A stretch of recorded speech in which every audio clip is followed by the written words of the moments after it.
చంద్రబాబు గారి విజన్ ఏంటో, ఆయన సమర్థత ఏంటో దేశానికి, ప్రపంచానికి మరొకసారి చాటి చెప్పినట్టుగా అయింది. ముంబైలో ది ఎకనామిక్ టైమ్స్ ఇచ్చినటువంటి best reformer of the year 2025 అవార్డును చంద్రబాబు గారు గెలుచుకోవడం, స్వయంగా ఆ అవార్డును కేంద్ర ఆర్థిక శాఖ మంత్రి నిర్మలా సీతారామన్ గారి చేతి మీదుగా ఆ చంద్రబాబు గారికి ఇవ్వటంతో, అదేవిధంగా చంద్రబాబు గారి అంటే ఈ అవార్డు ఇచ్చేటప్పుడు ఎందుకు చంద్రబాబు గారిని best reformer of the year అవార్డుకి ఎందుకు ఎంపిక చేశారు, ఆంధ్రప్రదేశ్లో ఆయన తీసుకొచ్చినటువంటి మార్పులు ఏంటి అనేది ఒక ఏవీ రూపంలో కూడా ఒక 1 మినిట్ అక్కడ ప్రదర్శించారు. అవి చూస్తే ఒక రకంగా గూస్ బంప్స్ అనమాట. ఎందుకంటే దేశంలో ఇన్ని రాష్ట్రాలు ఉన్నాయి, ఇంతమంది ముఖ్యమంత్రులు ఉన్నారు, కానీ చంద్రబాబు గారి గురించే ఎందుకు ఈరోజు చెప్తున్నారు? పైగా గతంలో చంద్రబాబు గారు హైదరాబాద్ని డెవలప్ చేసిన విధానాన్ని, అలాగే ఇప్పుడు అమరావతిని డెవలప్ చేయబోతున్న విధానాన్ని కూడా చెప్పారు.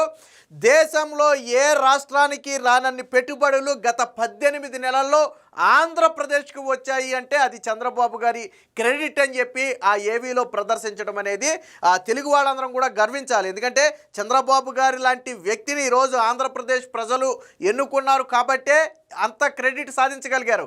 ఇదే ప్లేస్లో జగన్మోహన్ రెడ్డి ఉండుంటే, గత 5 సంవత్సరాలు ఉండుంటే పరిశ్రమల రాక గురించి మాట్లాడుకోవడం కాదు, పరిశ్రమల పోక గురించి మాట్లాడుకున్నాం. గతంలో ఎన్ని పరిశ్రమలు లూలు దగ్గర మొదలుపెట్టి, ఫ్రాంక్లిన్ టెంపుల్ దగ్గర మొదలుపెట్టి, అలాగే జాకీ పరిశ్రమ దగ్గర మొదలుపెట్టి, ఈవెన్ మన అమర్ రాజా బ్యాటరీస్ కూడా పక్క రాష్ట్రం వెళ్ళిపోయి పెట్టుబడులు పెట్టాయంటే అది గతంలో జగన్మోహన్ రెడ్డి వేధింపులు.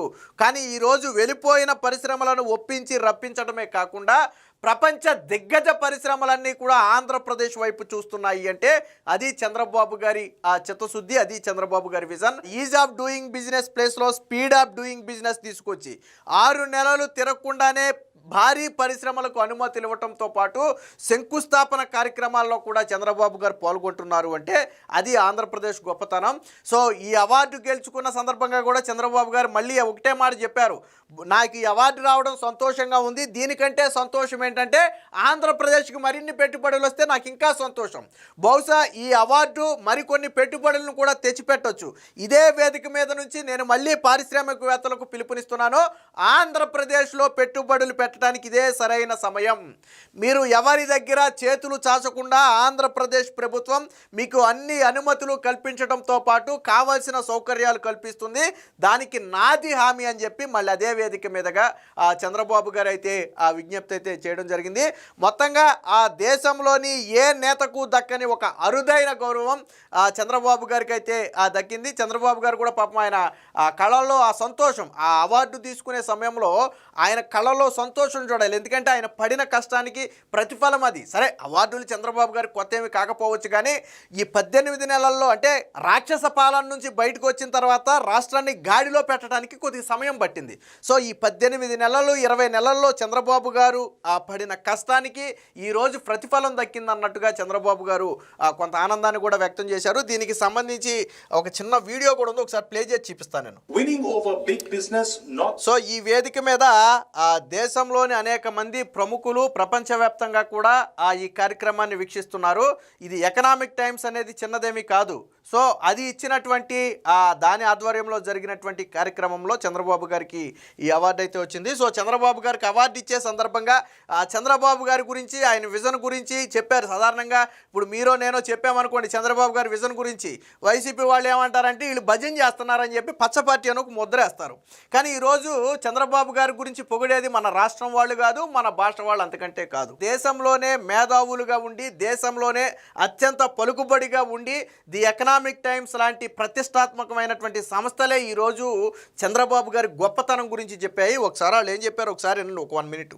Through rhetoric, but through speed, structure and delivery. With over 10.7 lakh crore in investments flowing into Andhra Pradesh just over the last 18 months, and with major projects already under implementation, his leadership has made the state's economic ambition feel both credible and immediate, and reaffirmed his reputation as the original CEO CM. The Economic Times Award for Business Reformer of the Year goes to the Chief Minister of Andhra Pradesh, Shri N. Chandrababu Naidu. In Andhra Pradesh, so Chandrababu గారు దేశంలో ఒక ముఖ్యమంత్రికి CEO అనే బిరుదు ఉంది అంటే అది దేశం మొత్తం మీద ఉన్న ఏకైక వ్యక్తి చంద్రబాబు గారే. దేశంలో మరి ఏ సీఎంని కూడా సీఈఓ అని పిలవరు. సాధారణంగా కంపెనీకి సీఈఓ గుండెకాయ లాంటి వాడు. సో తాను పడే కష్టమే ఆ కంపెనీని నిలబెడుతుంది. చంద్రబాబు గారు కూడా తాను ఎప్పుడు సీఎంగా ప్రవర్తించాల. ఒక కంపెనీని డెవలప్ చేసి ఒక కంపెనీని ఉన్నత స్థానానికి తీసుకెళ్ళడానికి ఒక సీఈఓ ఎలా కష్టపడతాడో ఆంధ్రప్రదేశ్ అనే రాష్ట్రాన్ని, ఉమ్మడి ఆంధ్రప్రదేశ్ కావచ్చు, విభజిత ఆంధ్రప్రదేశ్ కావచ్చు, ఆ రాష్ట్రాన్ని ముందుకు తీసుకెళ్ళటం కోసం చంద్రబాబు గారు కూడా అదే స్థాయిలో కష్టపడతారు.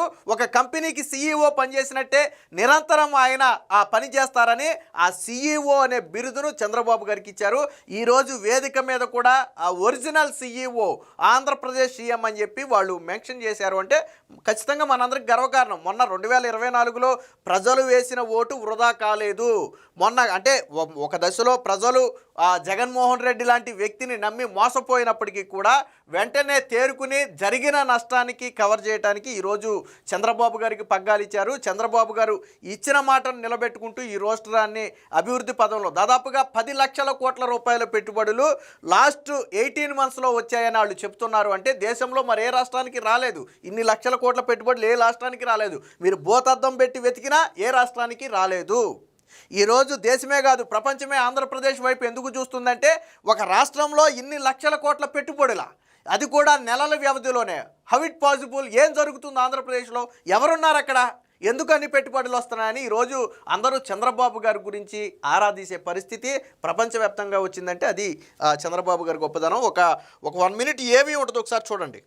governance has become a competitive advantage. Few leaders have turned governance into a growth engine, quite like N. Chandrababu Naidu, whose policies have powered the state's transformation into a premier global investment destination. Operating as the original CEO Chief Minister, he has brought a new, tech-based rigor to governance. In just 18 months, his sector-specific policies have secured 10.7 lakh crore rupees in approved investments, including landmark projects such as a $15 billion data center cluster by Google and India's largest greenfield steel plant. Renowned as an early proponent of IT, who established Hyderabad as a tech hub, his vision for creating new cities continues with the development of Amravati. Today, the same vision ensures that immense economic growth directly cross-subsidizes crucial welfare schemes for the underprivileged. N. Chandrababu Naidu is presented the Economic Times Business Reformer of the Year award for his bold policies and relentless drive to transform lives through enterprise. Congratulations, sir. Ma'am, I will request you to please present the award.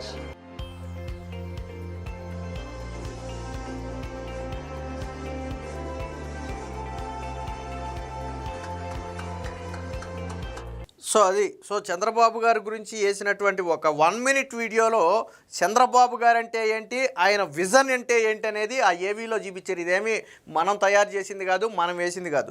The economic times ఇచ్చినటువంటి అవార్డుల్లో భాగంగా చంద్రబాబు గారి గురించి వాళ్ళు చెప్పినటువంటి మాటలు, అవి మాటలు కాదు, ఆ కార్యరూపం దాల్చినటువంటి వాటినే చెప్పారు. అందులో ప్రధానంగా ఈరోజు ప్రపంచమే ఆకర్షించినటువంటి గూగుల్ డేటా సెంటర్ వంటిది ఆంధ్రప్రదేశ్కి రావడంతో పాటు అతిపెద్ద స్టీల్ ఏదైతే ఉందో ఆల్రెడీ ఇప్పటికే శంకుస్థాపన కూడా జరిగింది. సో దాని గురించి కూడా చంద్రబాబు గారి గురించి అంటే ఎలాంటి పరిశ్రమలు ఆంధ్రప్రదేశ్ వచ్చాయి అంటే దేశంలోనే కాదు ప్రపంచంలోనే బెస్ట్, అలాగే ప్రపంచంలోనే అత్యధిక వాల్యూ ఉన్నటువంటి పరిశ్రమలు ఈరోజు ఆంధ్రప్రదేశ్లో అడుగుపెట్టాయి. అందులో కీలకమైంది గూగుల్ డేటా సెంటర్. రేపో ఎప్పుడో దానికి శంకుస్థాపన కూడా జరగబోతుంది. సో ఒక మహత్తర ఘట్టానికి తెర కూడా తీయబోతున్నారు. ఏది ఏమైనా మొత్తంగా తెలుగు వారందరూ కూడా గర్వించదగినటువంటి నేత చంద్రబాబు గారు. ఎందుకు చంద్రబాబు గారు అరెస్ట్ అయినప్పుడు ప్రపంచంలో ఉన్న తెలుగు వాళ్ళందరూ కూడా ఈ ఒక తాటి మీదకు వచ్చారు. ప్రపంచంలోని తెలుగు వాళ్ళందరూ ఎందుకు చంద్రబాబు గారి వెంట నిలబడ్డారు అంటే అది ఆయన క్రెడిట్. నేటి యువతకు ఆయన గురించి తెలియకపోవచ్చు, ఎందుకంటే ఒక 20 ఏళ్ళు 25 ఏళ్ళు వెనక్కి వెళ్తే అప్పట్లో ఆయన ఏం చేశారనేది చాలామంది యువతకు తెలియకపోవచ్చు. కానీ ఈరోజు అలాంటి నేత గొప్పతనాన్ని ఈరోజు ప్రపంచ వేదికల మీద ఏవి రూపంలో ప్రదర్శించడం, అలాగే దేశంలో ఇంతమంది ఉన్నా కానీ best business reformer award Chandrababu గారికి రావడం అనేది ఖచ్చితంగా శుభపరిణామం. స్వయంగా అది కేంద్ర ఆర్థిక మంత్రి నిర్మలా సీతారామన్ గారి చేతుల మీదుగానే చంద్రబాబు గారు కూడా స్వీకరించారు. సో దీనికి సంబంధించినటువంటి వార్త కూడా ఒకటి వచ్చింది, ఒకసారి చూద్దాం. సంస్కరణలతోనే సంపద, టెక్నాలజీతోనో అభివృద్ధి చెందుతామని చెప్పారు. అవార్డు తీసుకున్న సందర్భంగా చంద్రబాబు ఒక మాట అన్నారు చూడండి. అవార్డును స్వీకరించడం సంతోషంగా ఉంది. దీని ద్వారా మరికొన్ని పెట్టుబడులు ఏపీకి వస్తాయని ఆశిస్తున్నాను. ఏపీలో మరిన్ని పెట్టుబడులు పెట్టేందుకు రావాలని ఈ వేదిక నుంచి పారిశ్రామికవేత్తలను కోరుతున్నాను. ఏపీలో పెట్టుబడులకు విస్తృత అవకాశాలు ఉన్నాయి. పెట్టుబడులు పెట్టేందుకు ఇదే సరైన సమయం. రాష్ట్రంలో speed of doing business, speed of delivering governance అనే విధానాల ద్వారా సుపరిపాలన అందిస్తున్నాం. డాక్టర్, ఏఐ ట్యూటర్, ఏఐ అగ్రనమీ లాంటి సంస్థలను మేము అందిస్తున్నామని చెప్పి చంద్రబాబు గారు కూడా చెప్పడం అయితే జరిగింది. పారిశ్రామిక అభివృద్ధిలోనే సంక్షేమం సాధ్యం. పెట్టుబడులకు ఏపీలో విస్తృత అవకాశాలు. హైదరాబాద్ ప్లస్ నగరంగా అమరావతి. హైదరాబాద్నే ఇప్పుడు మనం గొప్పగా చెప్పుకుంటాం కదా, అంతకు మించిన నగరంగా అమరావతిని తీర్చిదిద్దుతామని చంద్రబాబు గారు చెప్తున్నారు.